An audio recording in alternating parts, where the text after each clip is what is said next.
Hello, everyone. My name is Darlene Zangara, and I'm the Executive Director of the Minnesota Commission of the Deaf, DeafBlind, and Hard of Hearing. We do not use an acronym for our organization anymore, so I will use the Commission for short. I will start with a visual description of myself. I am a white woman with blonde hair, glasses, and wearing a black shirt. I'll update you about some of the things my team and I have been working on in these recent months.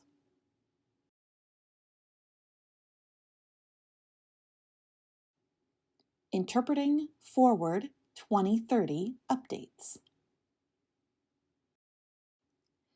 The Interpreting Forward information gathering process resulted in 114 potential solutions from the community.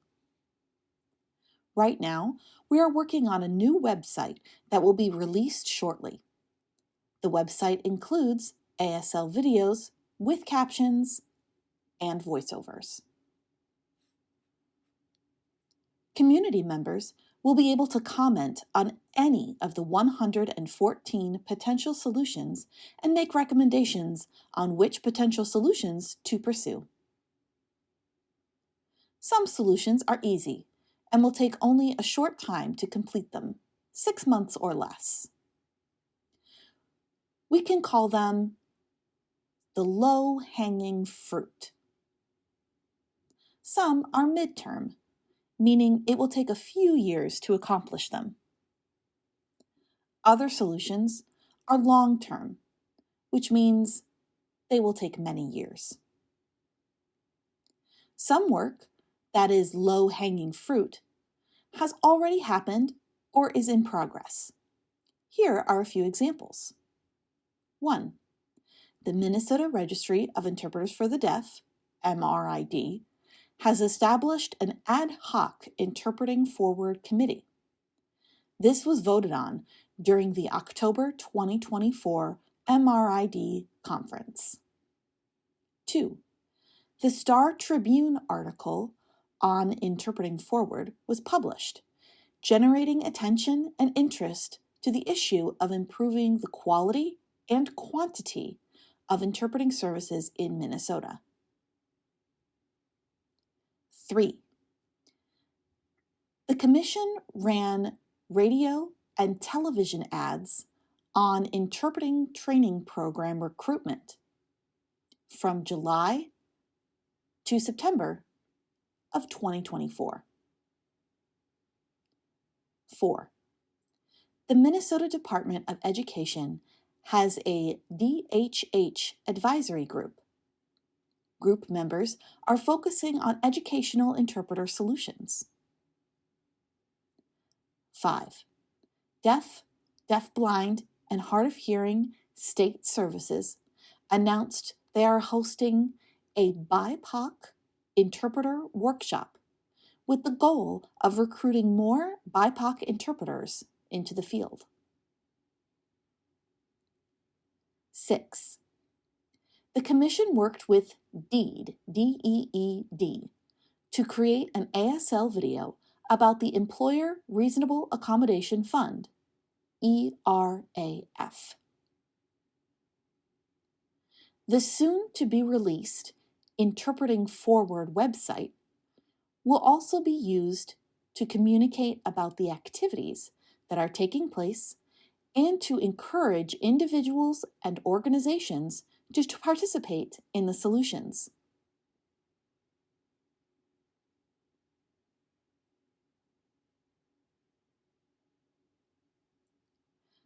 Collaborative Experience Conference.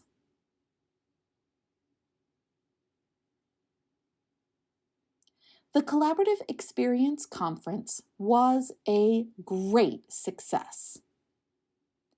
From November 1st through the 3rd, it was a gathering of parents, DHH teachers, and professionals serving students who are deaf, deafblind, and hard of hearing in Minnesota.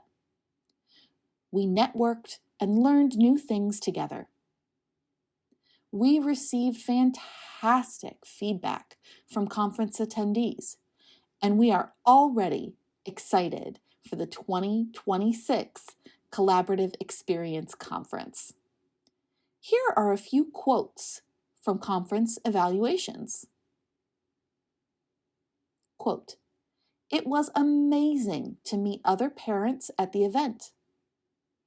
Having a Minnesota Hands and Voices breakfast was super nice and helpful to meet their staff and other parents. I am so thankful I was awarded a parent scholarship and was able to attend this event." Next quote. "The conference staff were efficient and pleasant. The restaurant, luncheon, and dinner ballrooms were all abundantly staffed, and people were well taken care of. As for the sleeping accommodation, our sleeping room was too warm, even set to 63. Next quote. "Thank you to the collaborative for the great opportunity to connect and learn. Was a great learning experience."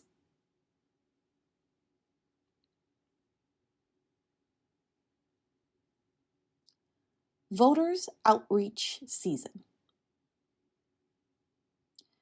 We had a great voters outreach season. Here are some of the things that we accomplished. Presidential information session with Diego Ozuna Clark. An ASL hotline in partnership with the Secretary of State office. Accessible voting machine and Get Ready to Vote event in partnership with Hennepin County.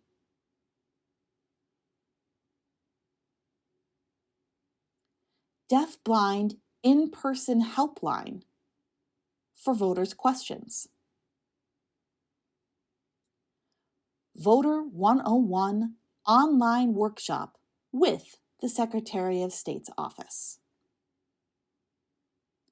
All this work was completed by the Voters Outreach Team, which consists of 12 contractors. We received comments and stories about how this work made a difference. For example, one experienced voter learned for the first time they could get time off work to go and vote without losing pay or vacation time.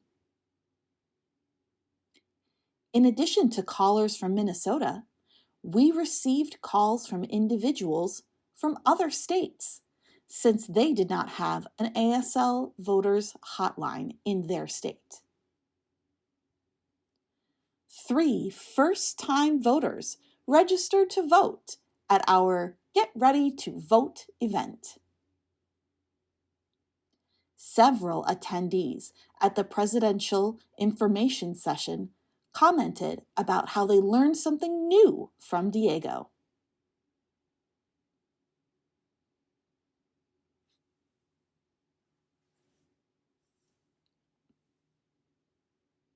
Accessibility at the airport.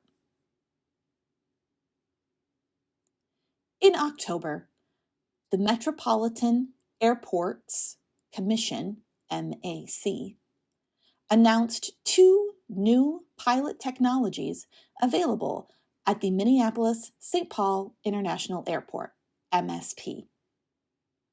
The first is ERA ASL. ERA is an on-demand visual interpreting platform available for individuals who are blind or low vision.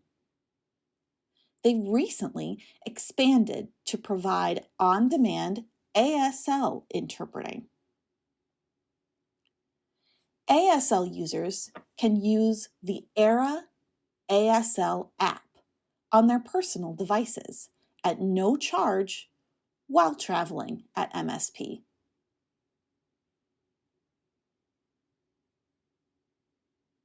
The second is Talk to Text, which broadcasts real-time announcements at all gates in Terminal 2. A few gates at Terminal 1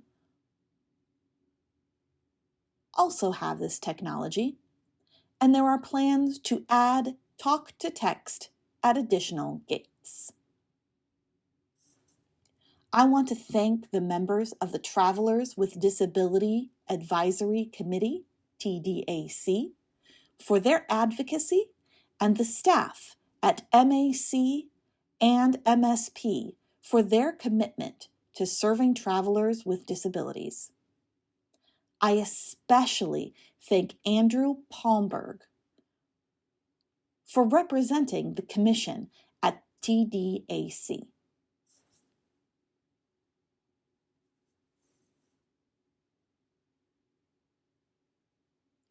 Upcoming events: Martin Luther King Jr. Day celebration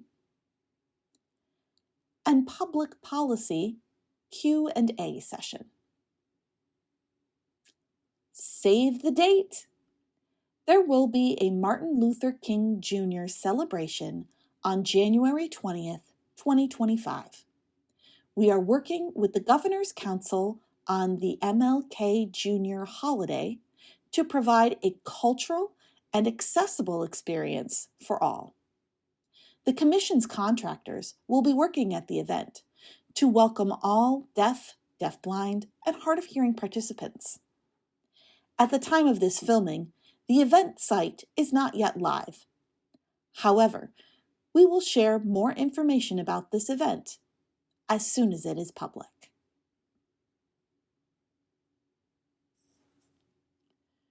We are also planning to host a public policy agenda Q&A with Government Relations Director Alicia Lane.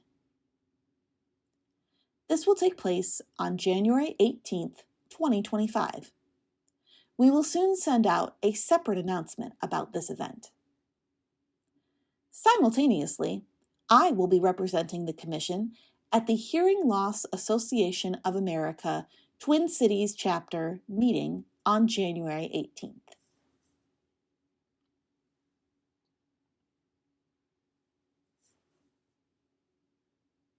The Commission's 40th anniversary rally at the Capitol.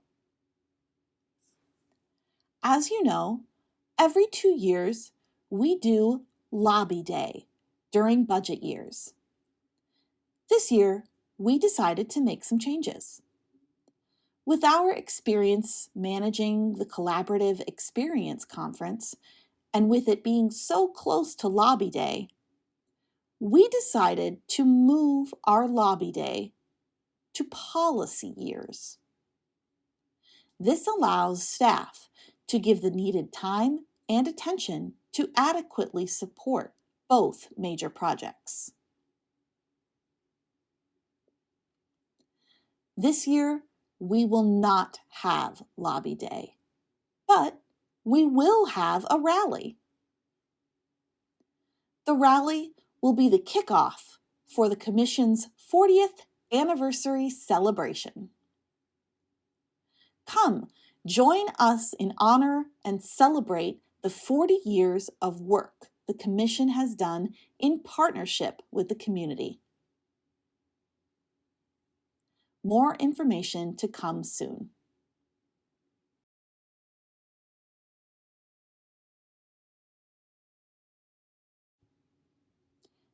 Picture slideshow. Here are some pictures of recent events.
In closing, we are getting ready for the upcoming legislative session and putting together our public policy agenda.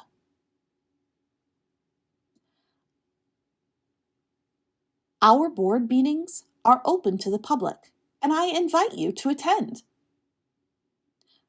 Our next board meeting will take place on Zoom on January 24th, 2025.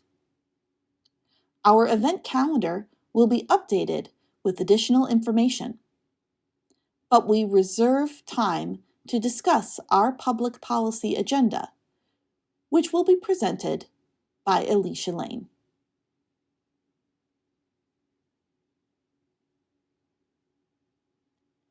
Email me at any time if you would like to discuss barriers that impact your quality of life in Minnesota. I would also love to learn if there are any topics you would like me to discuss in my updates. Thank you.